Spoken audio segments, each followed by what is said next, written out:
Hello, my name is Jim Watts, and what's up, Kansas City? Today we have Mr. Chester Thomas of the BEU building. This is a historic building of 18th and Vine. And good afternoon to you, Chester. Good afternoon, Jim. How are you doing today? Wonderful. It's a pleasure for you to be here today. I'm very excited for you to be here. I'm very proud that you took on the skipper of BEU. Why don't you tell us a little bit about who are you? Who is Chester? Well, my professional background is I'm a mechanical engineer by education from Prairie View, A&M. I had 33 years with Bendix, Allied Signal, it's now Honeywell, and most of my career I was in the management out there as a director of quality engineering operations. And retired and came down to BEU to be on the board. President quit. They asked me to take it over for a year and a half, and that's been 5 years now. Have you had fun? It's been frustrating fun. Trying to get some of the things done. You gain an appreciation for the urban area, and that's what made me stick through the year and a half to 5 years, because maybe I should have pulled away, but I couldn't pull away because I thought I had something I could use to help bring this area alive, and I think we're doing a decent job. Yeah, I think you. I can remember when you got started, and I tell folks often. I said, they talk to me about you, and some of it's been kind, some of it's been unkind.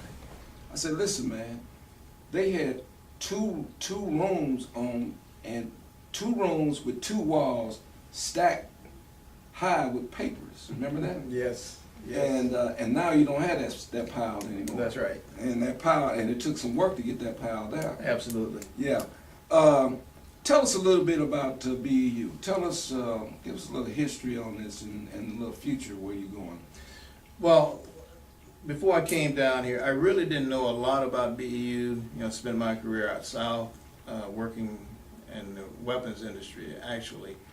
And when I came down, I knew about some of the development going at 18th and Vine, heard about some of the pitfalls of BEU and some of the negative things that happened.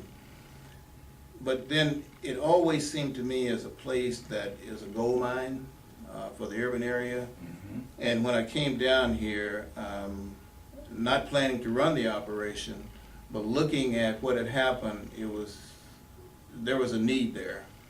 And we found that BEU was in horrible trouble, just mess. In fact, I first met with the city. I came down and naturally I just got aggressive. I took them a plan within the first month, and I didn't really know what we had to put our hands around, and told them what we would do the first year. And at the end of that conversation, one of the city directors said, the rumor is that BEU won't be around in 6 months. Mm-hmm. And now, I've been here 5 years. Mm-hmm. But we have been going, it's been a steady uphill climb, because it was centered around when HEDFC collapsed. Probably the worst thing that could happen in the urban area, and BEU had a number of notes that were outstanding, and we inherited that. Not only that, but the Lincoln Building, which is the heart of BEU's operation, was in terrible shape. That's right. Did an assessment of everything after they asked me to take over. Bank of America was pulling out of the partnership with BEU, sold off some of the property. We went to court to try to stop that. I've been here 2 weeks, really didn't know what I was doing, but it didn't feel right, so we tried to stop that. Then we started looking at the assets. And the Lincoln Building was first. Okay, if we're going to have this as a place for rental, small businesses and so forth, we had to do better. The air conditioners were working about half the time. I remember that. The heating units were working about half the time. Mm-hmm. So we started going out and get grants and working on it. And I think overall, applying for grants in CBDG, we have put about $1 million in refurbishing this building. And in doing so, we created 12 new offices, and I know, Jim, you remember where Sprint was. That's right. It was 5,800 square feet, open area. That's right. And now we have 12 offices that have a variety of businesses in there, including lawyers, marketing people, financial people, and that's doing very well. I think now what I hear from people is that they would like to have an office here at 18th and Vine, which is what we really want to do. That's right. That's Have right. businesses here, have small businesses That's here. right. That's right. Now, in addition to that, we had an area plan done for the area that you're very much aware of that covers 9th Street to 29th Street and Truce to Prospect. And what that plan is to try to, for the first time, and it was the first time, develop an economic development strategy for this area from 9th Street to 29th Street.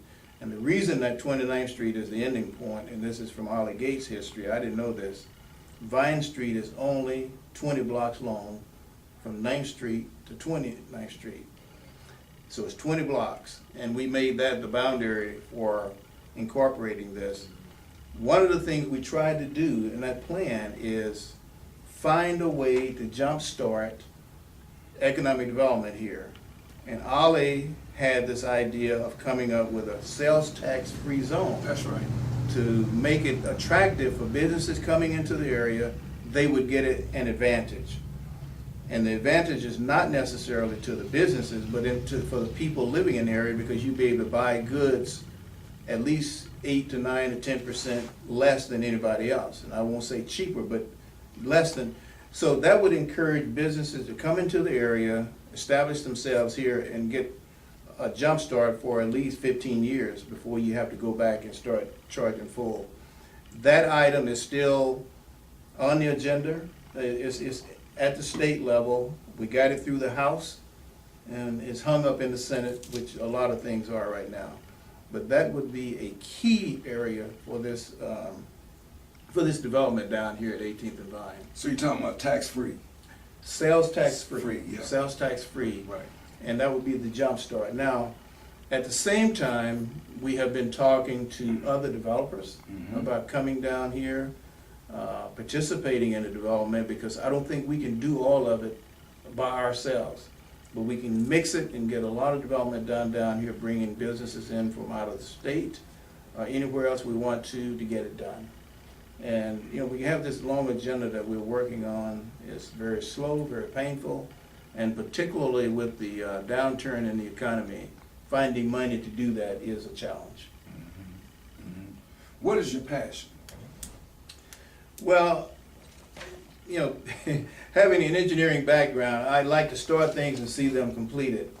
And that's what's really driving me down here. I like to see something start. One is, we're going to develop a community. We're going to develop an 18th and Vine community, not just an entertainment district, but you got to have a community where you got houses, you got businesses, you got entertainment, place where people want to live, and they see this as an area that's located near downtown. It's part of Kansas City and a very vital part for our perspective, and that's where the passion is. It's a vital part of Kansas City and ought to be recognized and included in everything that's going on in Kansas City from a business point of view. Now, and this is a question that I don't know if you want to deal with it or not, but what would make you want to choose to become the skipper of this project? I mean, I've asked you, you told me a little bit, but in your heart, what made you want to come here and be the skipper? And I consider you a fairly intelligent guy. I think you did due diligence, and you knew what was you knew what was behind you, and you kind of knew what was in front of you. What would make any sane man want to do this? Well, you know, you want to stay a little bit insane so you can do strange things. But, you know, I've always been the type that, you know, when you see a challenge, you didn't run away. And sometimes they get you in trouble, and sometimes it maybe shorten your life a little bit because you work too hard.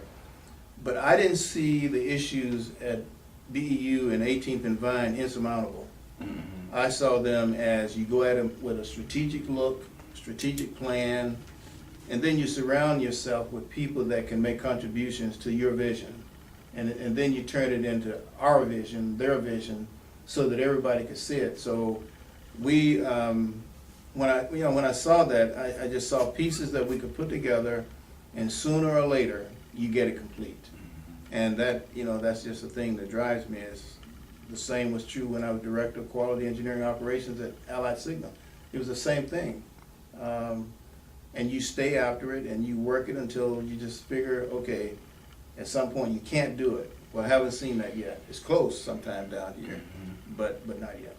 Well, if you have a definite aim, which it sounds like that's what you got, and you got desire and will, you can gain some territory.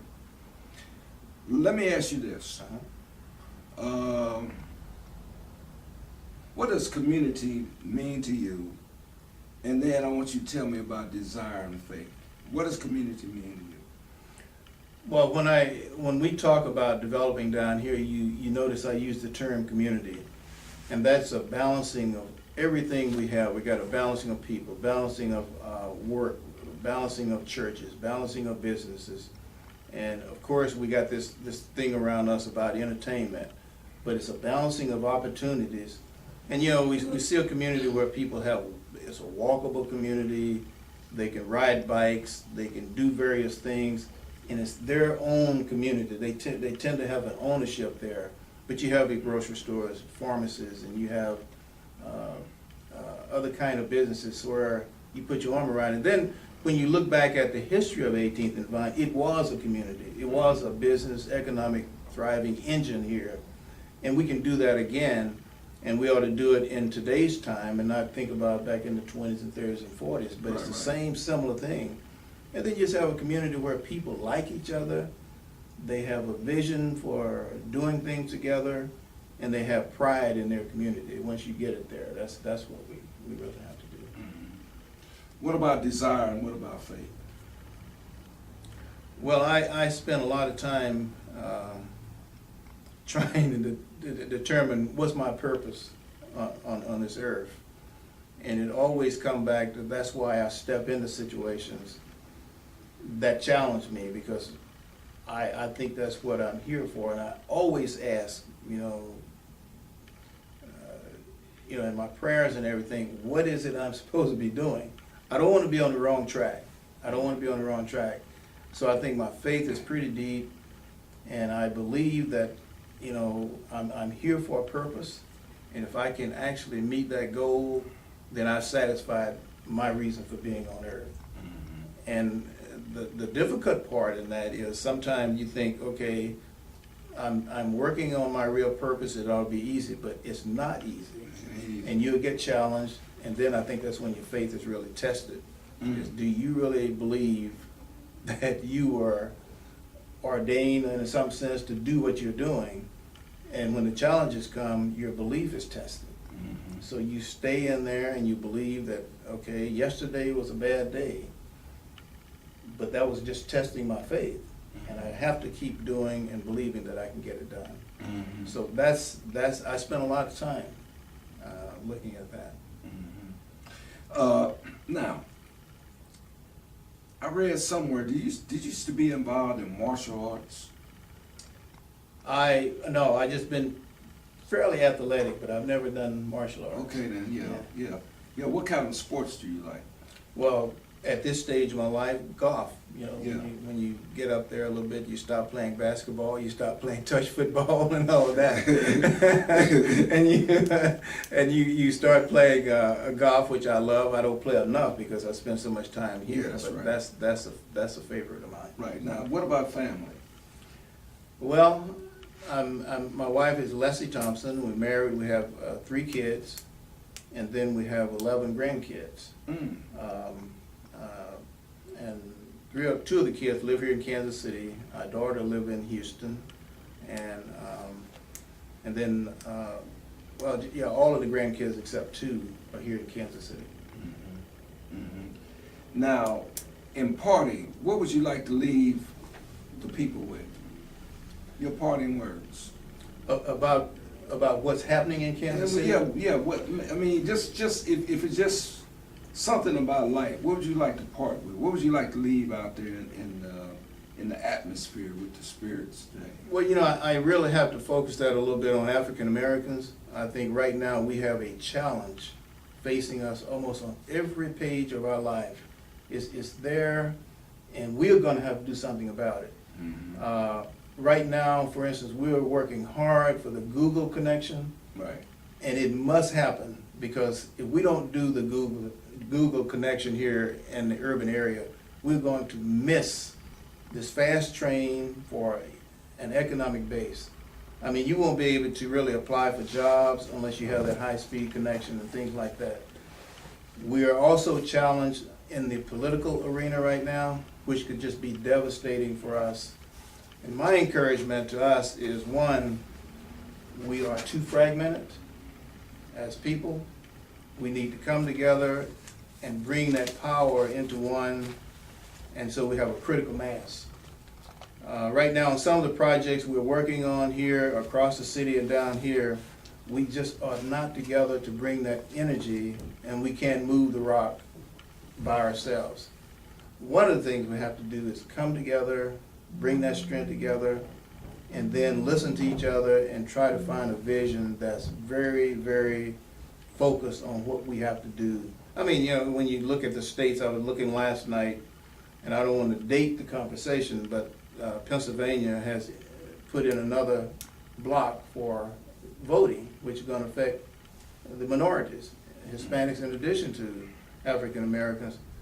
We just have to bring ourselves and say, we're going to make a change, we're going to strengthen ourselves. And yeah, because we're somebody, we don't have anything to hide. We're smart people, we got a lot of energy, we can do things, and we just got to get going. You know, I really appreciate you coming by today to give our community some words, and I have a lot of respect for you being the skipper of the BEU project and down in the historic area. And I want to thank you very much for the work that you do. A lot of people don't know who Chester Thompson is. I tell them BEU, they don't know who. And that's fine. I know that's that. Okay with me. Well, you're not. I know you're not that kind of guy. But you know what, ladies and gentlemen, I just found out several months ago about a 90-day health challenge that I'm promoting. My goal is to fight obesity and get fit and earn a BMW. That's right, fight obesity. They say in the American Journal of Preventive Medicine, if the current obesity continues, half of the people in the U.S. by 2030 will be obese. So, Visalis is the product that I promote, and we are promoting a 90-day health challenge. Every Tuesday, Thursday at 6 p.m., right here in the Lincoln Building on the 3rd floor, there is a meeting called the Challenge Party, and you're more than welcome to come. You can reach me at 816-728-1361. You can go to the website www.vi.com, and the VI means Visalis. And we were more than happy for you to check it out. But get in touch with me. Also, in the future, on the What's Up Kansas City, we're looking for families, mothers and daughters, sons and fathers, to come in so we can interview you and have a common story or conversation with you about our community and about yourselves. So again, you can reach me at 816-728-1361. And always remember, to look sharp is to be sharp. And what's up, Kansas City? And thank you very much.